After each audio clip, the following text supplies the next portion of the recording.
بسم الله الرحمن الرحيم الحمد لله الملك الحق المبين رب الشهداء والصديقين والصلاة والسلام على سيد المرسلين وخاتم النبيين ورحمة للعالمين وشفيع المذنبين والمخاطب بطه وياسين بالقاسم محمد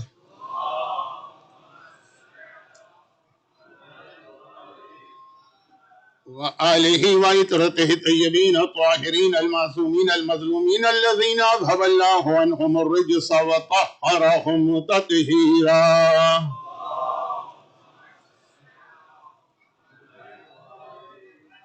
سيما على الإمام المنتظر والحجة الثاني عشر عجل اللهم له الفرج ولعنة الله على أعدائهم أجمعين من الأزل إلى الأبد.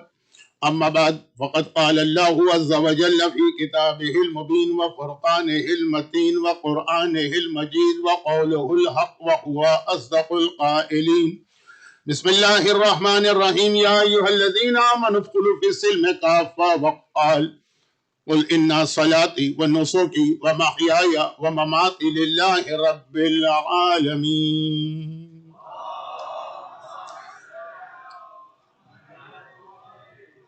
1448 ہجرہ کے ایام ازا کی آج دوسری مجلس ہے، اور کل رات کی مجلس میں نے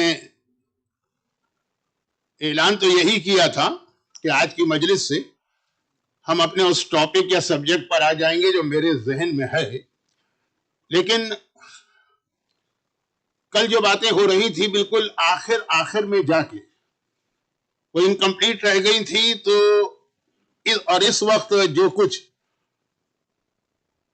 ہماری یعنی شیعہ ورلڈ میں جو امنگ آور سیلفز کچھ پرابلمز کریٹ ہو رہے ہیں، اور آج نہیں، یہ تو تقریباً اس کو 20 سال ہو گئے ہوں گے یا اس سے بھی زیادہ، تو دل چاہتا ہے کہ ابھی کل والی بات کو پہلے مکمل کیا جائے اور اس کے بعد پھر آج کی گفتگو اسی سے کنیکٹ کر کے شروع کی جائے. تو کل بات یہ ہو رہی تھی آخر میں، مجلس تو 50 منٹ کی تھی، 55 منٹ کی تھی، پتہ نہیں کتنی باتیں میں نے اس میں بیان کر دی تھی، لیکن آخر میں عزاداری کی اہمیت، اور یہ ہمارا وہ انسٹیٹیوشن ہے جس کو ہمیں کسی صورت میں کمزور نہیں ہونے دینا.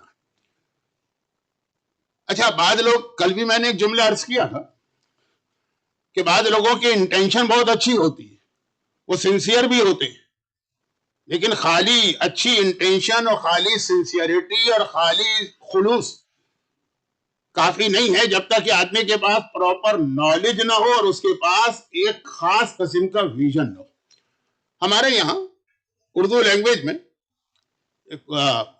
فار ایگزامپل ایک کہاوت مشہور ہے، اور وہ یہی ہے کہ کسی آدمی نے ایک ریچھ پالا ہوا تھا، کیا کہتے ہیں انگریزی میں، شاید بیئر کہتے ہیں، اور وہ اس کو اتنا ٹرین کیا تھا کہ وہ اپنے آقا کی ہر خدمت کرتا تھا. تو ایک دن اس کا ماسٹر سو رہا تھا اور ایک مکھی بار بار اس کے چہرے پہ آ رہی تھی، تو وہ اپنے آقا کی محبت میں مکھی کو پہلے تو اڑاتا رہا، لیکن جب مکھی تو مکھی ہوتی ہے نا، آپ کو بھی پتا ہے، پیچھے پڑ جائے تو ایسا پڑ جاتی کہ شیطان بھی کیا اتنا پیچھے پڑے گا. تو خیر وہ بار بار اڑا رہا تھا. جب وہ دیکھا کہ مکھی کسی طریقے سے جانے کو تیار نہیں ہے، آقا کی ناک پہ بیٹھی ہے، تو اس نے ایک پتھر اٹھا کے مکھی کو مارا تاکہ وہ مکھی مر جائے. مکھی تو نہیں ماری، آقا مر گئے. اب اس کی سنسیئرٹی میں کوئی شک نہیں تھا، اور اس نے پوری اچھی انٹینشن کے ساتھ اپنے آقا کی مدد کرنے کی نیت سے یہ ایکشن کیا. اگر یہ جوک ٹائپ کا ایک کہاوت ہے یہ، لیکن اس کے اندر جو میسج ہے نا، بعض میسج ایسی چھوٹی چھوٹی شارٹ سٹوریز میں ہوتے ہیں، یہ جو ہمارے بزرگوں کی فوک سٹوریز، کہ اس کے اندر وہ چھوٹی سی سٹوری اتنا بڑا میسج دے دیتی ہے کہ پوری 1 گھنٹے کی تقریر کا، ایک عشرے کا، 10 دن کا اتنا میٹر نہیں ہوتا. 1-2-3 مثالیں میں آج اور کل کی مجلس میں اور بھی دوں گا. تو خلاصہ یہ ہے کہ سنسیئرٹی کو خالی چیک نہیں کیا جاتا، اس کے ساتھ نالج، اور خالی نالج بھی کافی نہیں، اس کے ساتھ ایک ویژن ہونا چاہیے. چنانچہ قرآن کریم نے جہاں اللہ کے رسول کی ڈیوٹیز بتائی کہ آخر پیغمبر کو اس دنیا میں بھیجا کیوں گیا، اور آپ لوگ شاید ایوری